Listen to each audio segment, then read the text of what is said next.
تو آپ دیکھیں کہ اسلام نے مذہبی جبر قتال کے ذریعے ختم کیا، تو آج جناب پوری دنیا کے اندر ہر شخص کو مذہبی آزادی ہے۔ اب یہ نہیں کہ پاکستان کا اگر پرائم منسٹر مسلمان ہے تو ساری رعایا جو ہے وہ ضرور ہی مسلمان ہو، ایسا نہیں ہے۔ یا انڈین پرائم منسٹر اگر ہندو ہے تو وہ ایمفسائز کرے کہ سارے مسلمان ہندوازم قبول کر لیں۔ جو مظالم ہو رہے ہیں وہ الگ بات، لیکن اوورآل وہ اس طرح ایمفسائز تو نہیں کر سکتے۔ تو یہ جو مذہبی جبر ختم کیا نا اسلام نے، یہ اس جدید دور کا خالق اسلام ہے، اور یہ ہوا ہے تلوار کے زور۔ یہ فلسفہ تھا، یہ جو تماشا بنایا ہوا نا انہوں نے کہ جی وہ دیکھیں جی مسلمانوں نے تلوار کے زور کے اوپر پوری دنیا کے اوپر حکومت کی ہے، یہ جنگجو تھے۔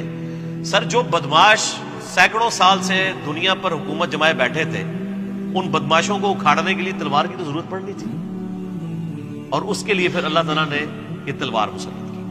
ظاہرہ اس کا انیشلی آغاز جو ہے وہ پھر مدینہ شریف سے ہوا، یعنی یہ دعوت قتال کی شکل میں مدینہ شریف سے اٹھی اور 15-17 سالوں کے اندر پوری دنیا کے اوپر یعنی پھیل گئی۔ آپ دیکھ لیں کہ ہجرت مدینہ ہوئی ہے یکم ہجری میں، اس وقت صرف 125 بندے مسلمان تھے۔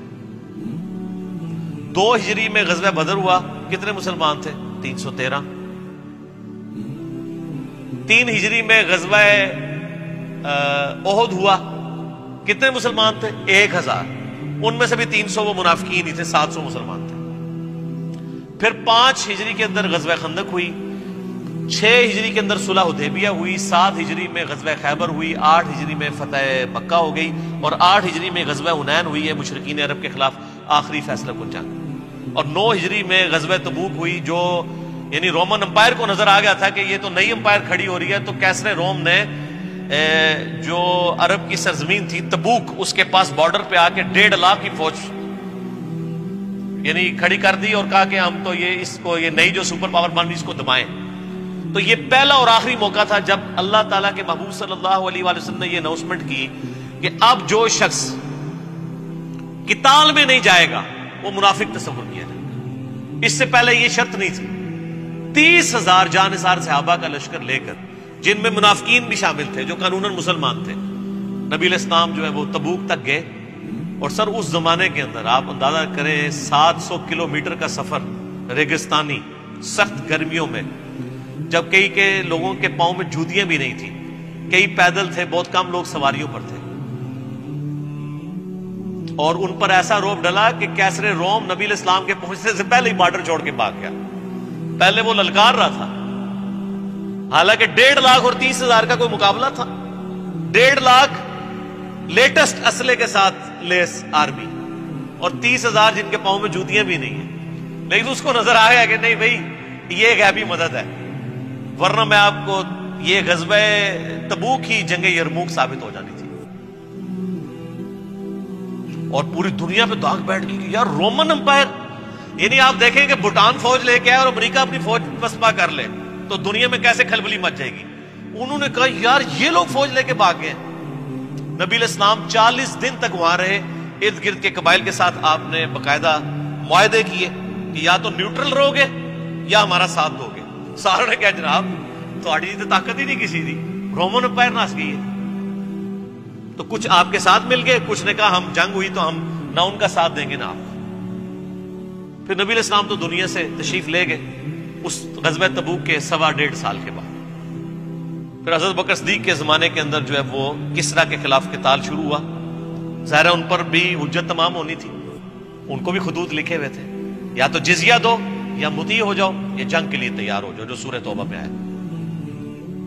انہوں نے سوچا ہی نہیں تھا، انہوں نے کہا یہ عرب کے بدو یہ تو لوٹ مار کرنے آتے ہیں اور بھاگ کے راتوں رات چلے جاتے ہیں۔ انہوں نے کہا نا، اب ہم لوٹ مار کرنے نہیں آئے ہیں، ہم بھیجے گئے ہیں۔ تو وہ تو ان کو سیریس لے ہی نہیں تھے رہے۔ اچھا یہ جو کسریٰ کے لوگ تھے نا پرشین امپائر کے، یہ یعنی بڑے ٹف ماحول کے عادی تھے۔ عرب کے ٹکر کے اگر کوئی لوگ تھے نا تو وہ کسریٰ کے لوگ تھے، کیونکہ وہ بھی اس ٹف ماحول کے عادی تھے جس طرح عرب کے لوگ عادی تھے۔ یعنی کتنے عرصے تک ریگستانوں میں سفر کرنا اور سارا وہ گرمی کو برداشت کرنا۔ اچھا وہ جب پہنچے ہیں تو آپ دیکھیں عراق فتح ہوا، حضرت خالد بن ولید رضی اللہ عنہ کو بھیجا سیدنا ابوبکر نے، کرتے کرتے جناب جو ہے نا وہ فتوحات بڑھتی گئی. لہٰذا آپ سر عمر سیریز دیکھیں, مولویوں کو چھوڑیں, عمر سیریز دیکھیں. آپ نے اگر یہ ریولوشن دیکھنی ہے تو حضرت ابوبکر صدیق وفات پا گئے, حضرت عمر بنے, تو ابھی بالکل فیصلہ کل, یعنی دونوں طرف فائنل کھیلے جانے والا تھا. آپ دیکھیں کہ مسلمانوں کی تعداد تھوڑی ہے اور دونوں محاذوں پہ حضرت ابوبکر نے اپنے زمانے میں شام کے قتال کے لیے بھی, یعنی رومن امپائر کے خلاف بھی جنگ کے لیے فوجیں بھیج دی, اور عراق تو فتح ہو گیا, کسرا کے خلاف بھی بھیج دی. دونوں سپر پاور سے بیک وقت ٹکراؤ. اس دوران سیدنا ابوبکر کی وفات ہو گئی, حضرت عمر خلیفہ بنے, اور عین میدان جنگ میں جنگ یرموک ہونے والی تھی. خالد ابن ولید چیف آف آرمی سٹاف ہیں, حضرت عمر نے پہلا ڈیسیژن کیا کہ خالد کو ہٹاؤ.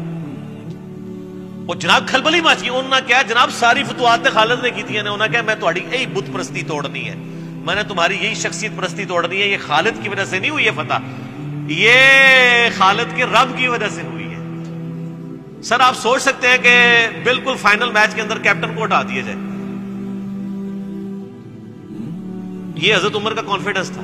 ابو عبیدہ ابن جرح کو بھیجا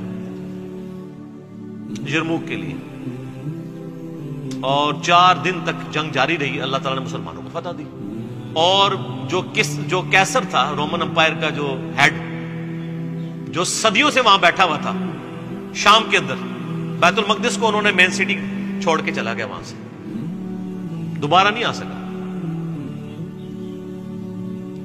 اور دوسری طرف اس کے فوراً بعد اسی سال میں, جس سال یہ یعنی یرموک ہوئی ہے نا, یہ 17 ہجری کے اندر, اسی سال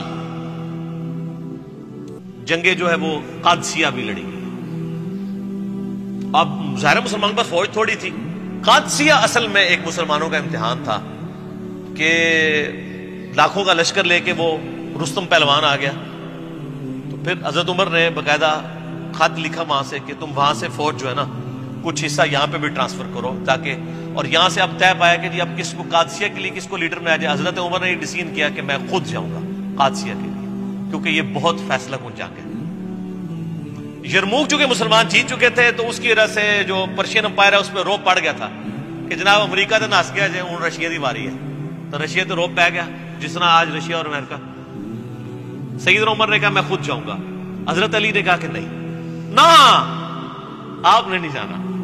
سر یہ نام پتہ نہیں کہاں کہاں ہے. ان کا حضرت آپ کو کچھ ہو گیا تو پیچھے کیا بنے گا. اگر خدا نہ خواستہ مسلمان قادسیہ میں شکست بھی کھا گئے تو آپ پیچھے تو ہوں گے نا. ہم اور عرب قبائل کو جمع کر کے نئی کھیپ روانہ کر دیں گے, ایک اور فیصلہ کو جنگ لڑ لیں گے, اور اگر آپ شہید ہو گئے تو مسلمانوں کا شرازہ بکھر جائے گا. اور سر یہ سیم جو خطبہ ہے نا, یہ نہج البلاغہ میں بھی شیعہ کی کتاب کے اندر موجود ہے, جو میں نے HD کیمرے میں دکھایا. تو سیدنا عمر پھر رک گئے. پھر مشورہ ہوا کس کو بھیجا جائے. اب باقی سینئر صحابہ بھی تیار تھے حضرت علی جانے کے لیے. باقی حضرت عمر جو ہے نا وہ سینئر لوگوں کو اپنے سے دور نہیں کرتے تھے. وہ کہتے تھے نہیں تم لوگ تو مجھے مشورہ دینے والے ہو, تم کو تو میں تمہیں یہاں سے نہیں جانے دینا. بہرحال طے پایا کہ جی یہ جناب شیروں کے مقابلے کے لیے شیر کو بھیجا جائے گا. سعد ابن ابی وقاص, سعد شیر کو بھی کہتے ہیں نا عربی میں, شیر کو بھیجا جائے. سعد ابن ابی وقاص رضی اللہ تعالیٰ, نبی علیہ السلام کے ماموں بھی تھے رشتے میں, یعنی وہ نانکے خاندان سے رشتے میں معمول ہے.